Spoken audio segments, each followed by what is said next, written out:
بسم اللہ الرحمن الرحیم. چند احکام.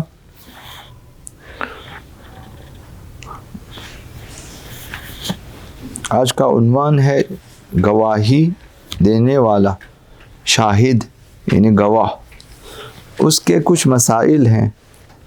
اگر کوئی شخص کہیں گواہی دینا چاہتا ہے تو اس کی کچھ شرائط ہیں.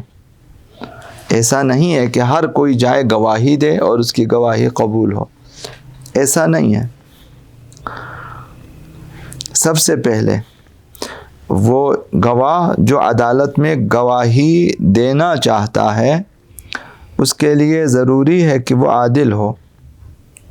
عادل یہ ہے کہ جیسا کہ کل عرض کیا، گناہ کبیرہ انجام نہ دینے والا ہو، گناہ صغیرہ پہ تکرار نہ کرنے والا ہو، وہ گواہی دے سکتا ہے. پس اگر کوئی شخص گناہان کبیرہ میں سے کوئی گناہ انجام دے دیتا ہے یا گناہان صغیرہ پہ اصرار کرتا ہے، تکرار کرتا ہے، وہ بار بار انجام دیتا ہے، توبہ نہیں کرتا، استغفار نہیں کرتا، گناہان صغیرہ سے لاپرواہ ہے، تو اسے شرعاً اجازت نہیں ہے شریعت میں کہ وہ جا کر گواہی دے. اس کی گواہی قبول نہیں ہے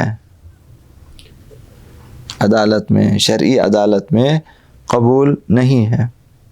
اور وہ جو قاضی صاحب یعنی وہ جو حکم کرنے والا یا جج، فیصلہ سنانے والا، فیصلہ کرنے والا جج بیٹھا ہے، اس کے لیے بھی شرعاً اجازت نہیں ہے کہ وہ غیر عادل گواہوں کی گواہی کو قبول کرے. اگر قاضی کو معلوم ہو کہ یہ شخص عادل نہیں ہے تو شرعاً اجازت نہیں ہے کہ وہ اس کی گواہی قبول کرے. یہ دوسری شرط ہے، اس کی گواہی قبول نہیں ہے. پس گواہ کے لیے عادل ہونا شرط ہے تاکہ وہ گواہی دے سکے. دوسرا مسئلہ یہ ہے کہ گواہ کے لیے واجب ہے کہ جس چیز کے بارے میں، جس مورد کے بارے میں، جس حادثے کے بارے میں گواہی دینا ہے، واجب ہے کہ وہ اپنی آنکھوں سے دیکھا ہو. سنی سنائی باتوں پہ گواہی نہیں دے سکتا. وہ اس چیز کی گواہی دے سکتا ہے جسے اس نے دیکھا ہو. آنکھوں دیکھا حال بیان کرے گا وہ، لہذا وہ چند افراد سے سن کر گواہی نہیں دے سکتا، وہ گواہی قبول نہیں ہے. پس جس شخص نے خود واقعے کو نہیں دیکھا، اس حادثے کو نہیں دیکھا، لیکن دوسروں سے سن کر یا مدعی نے جو دعویٰ کیا ہے اس مدعی پر بھروسہ کرتے ہوئے وہ گواہی دینا چاہے تو اس کی گواہی باطل ہے اور وہ گواہی گناہ ہے اور حرام ہے، شرعاً جائز نہیں ہے. وعلیکم السلام ورحمۃ اللہ. تو ہمیں احتیاط کرنی چاہیے. اگر عادل نہیں ہے تو گواہی نہ دیں. عدالت میں، شرعی عدالت میں جب کسی کا حق ثابت کرنے کے لیے گواہی دینی ہو تو عادل ہونا چاہیے اور آنکھوں دیکھا حال بیان کرنا. جب خود موجود ہو تو گواہی دے، اگر خود موجود نہ ہو تو گواہی نہ دے کہ میں نے چند افراد سے سنا ہے. یہ کافی نہیں ہے. یہ گواہی کہ دوسروں سے سن کر یا کسی دوسرے پر اعتماد کر کے دے دی جائے وہ گناہ ہے اور باطل ہے.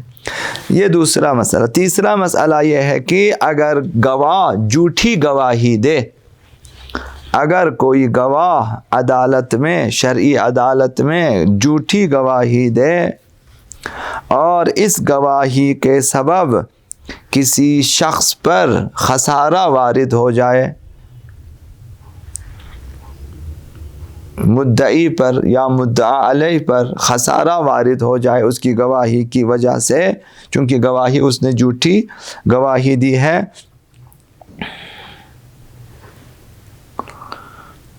تو گواہ کے لیے لازم ہے کہ وہ اس خسارے کو پورا کرے. اب وہ خسارہ ممکن ہے کہ مال کی شکل میں ہو،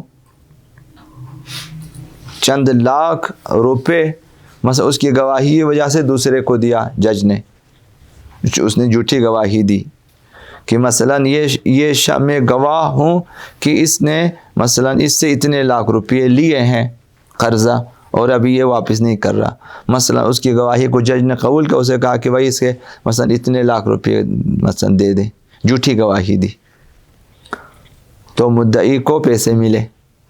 تو یہ شرعاً خداوند متعال کی طرف سے، شریعت مقدس اسلام کی طرف سے یہ گواہ ضامن ہے کہ وہ اس خسارے کو پورا کرے، کیونکہ اس کی گواہی کی وجہ سے، جھوٹی گواہی اس نے دی ہے۔ فقہا فرماتے ہیں کہ اگر دو گواہ جھوٹی گواہی دیں کہ مثلا فلانی شخص قاتل ہے، گواہی دے، دو گواہوں نے گواہی دی، وہ بھی جھوٹی گواہی دی کہ یہ شخص مثلا قاتل ہے، اور جج نے بھی، حاکم یا قاضی، اس نے بھی اس کی ان دونوں کی گواہی کے مطابق اس شخص کا قصاص کیا، اسے مثلا قصاص میں یہ کہ اسے بھی قتل کرے، اسے قتل کیا۔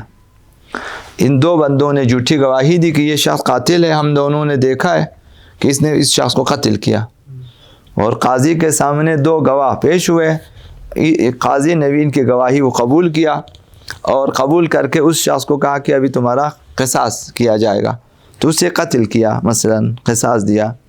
بعد میں پتہ چلا کہ ان دونوں نے جھوٹی گواہی دی تھی، قصاص کے بعد پتہ چلا کہ ان دو گواہوں نے جھوٹی گواہی دی تھی۔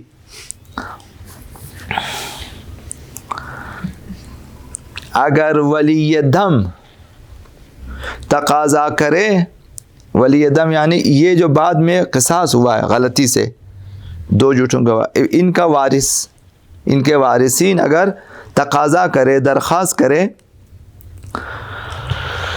تو پھر قاضی کے اوپر واجب ہے کہ ان دو گواہوں کو بھی قصاص کرے، کیونکہ دونوں نے جھوٹی گواہی دی اور ایک شخص قتل ہو گیا۔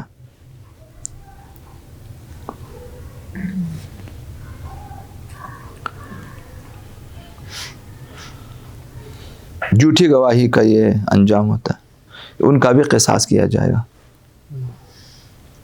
اگر یہاں دنیا میں نہ ہو، آخرت میں پھر جو ہے اس کے قتل کی ذمہ داری انہی جھوٹے دو گواہوں کے اوپر ہے۔ تو بہت عظیم گناہ ہے جھوٹی گواہی دینا، کسی کی میراث تقسیم ہو سکتی ہے۔ مثلا عدالت میں جا کر گواہی دیں کہ بھائی یہ شخص اس کا وارث ہے، اس کی جائیداد اس کو مثلا دے دے، عدالت لکھ کے دے کہ یہ اس کا وارث سے دے دو، جھوٹے کاغذات بنا کے پیش کرتے ہیں۔ تو آج کل ہوتا ہے، پیسے لے لیتے ہیں، گواہی دے دیتے ہیں، چونکہ دنیاوی عدالت میں عدالت شرط نہیں ہے۔ کس قدر برعکس کام ہوتا ہے کہ نام رکھا ہوا عدالت جہاں پر اصل عدالت نہیں ہے، غیر عادل جج بیٹھا ہوا ہے، غیر عادل گواہ ہے، اور غیر عادلانہ فیصلے ہوتے ہیں، نام رکھا ہوا عدالت۔ تو یہ سب گناہ کار ہیں۔ اگر غیر شرعی طریقے سے فیصلہ دیا، غیر شرعی فیصلہ دیا، تو گواہ بھی جو ہیں اس میں، اس گناہ میں، اور قاضی بھی شامل ہیں دونوں۔ یہ تین۔ چوتھا مسئلہ یہ ہے کہ اگر مدعی، دعویٰ دائر کرنے والا شخص اگر گواہ سے جو ہے اسے بلائے گواہی کے لیے، بھائی آپ گواہ ہیں اس چیز کے، آپ آ جائیں گواہی دیں، تو شاہد کے لیے اجازت نہیں ہے کہ وہ انکار کرے۔ یہ الگ بات کہ قاضی اس کی گواہی کو قبول نہ کرے، واپس آ جائیں، لیکن اگر مدعی نے بلا لیا، بھائی اس مسئلے میں آپ گواہ ہیں اور آپ کو پتہ ہے، تو آ کر گواہی دو، تو گواہی چھپانا حرام ہے۔ یہ شخص انکار نہیں کر سکتا کہ میں نے گواہی نہیں دینی ہے، اگر گواہ چھپا لیا گناہ عظیم ہے، خدا متعال نے ان کے لیے عذاب کا وعدہ دیا ہوا ہے۔ تو ابھی ہمارے لیے بھی ہے کہ اگر کسی واقعے کسی حق کے بابت آپ کو پتہ ہے اور ضروری ہے کہ آپ گواہی دیں، اگر آپ گواہی نہ دیں اس کا حق ضائع ہو جائے گا، تو واجب ہے کہ ہم جا کے گواہی دیں۔ اب یہ الگ بات ہے کہ قاضی مثلا حاکم حکومت جو ہے فیصلہ کرنے والا کا تمہاری گواہی قبول نہیں ہے، تو آپ فارغ ہوگا، آپ واپس آ جائیں گے، بھائی میں نے تو گواہی دے دیا، اس نے قبول نہیں کیا، وہ الگ مسئلہ ہے۔ ہمیں گواہی دینی چاہیے۔ گواہی چھپانا یا انکار کرنا جائز نہیں ہے، لیکن احتیاط یہ ہے کہ اگر شاہد محرم ہو، گواہ محرم ہے، احرام حج یا احرام عمرہ پہنا ہوا ہے، اس نے ابھی تک عمرے کے احکام سے خارج نہیں ہوئے، ابھی تک حج مکمل نہیں ہوئے، احرام ابھی تک نہیں اتارا، وہ مہل نہیں ہوا، مثلا حالت احرام میں ہے، تو احتیاط یہ ہے کہ وہ عقد ازدواج کے سلسلے میں گواہی نہ دے۔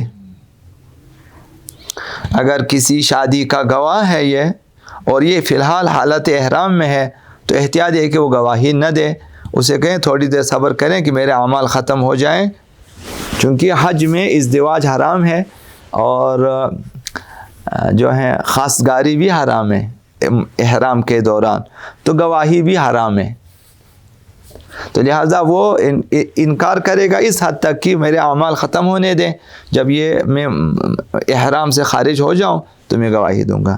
یہ ہے کہ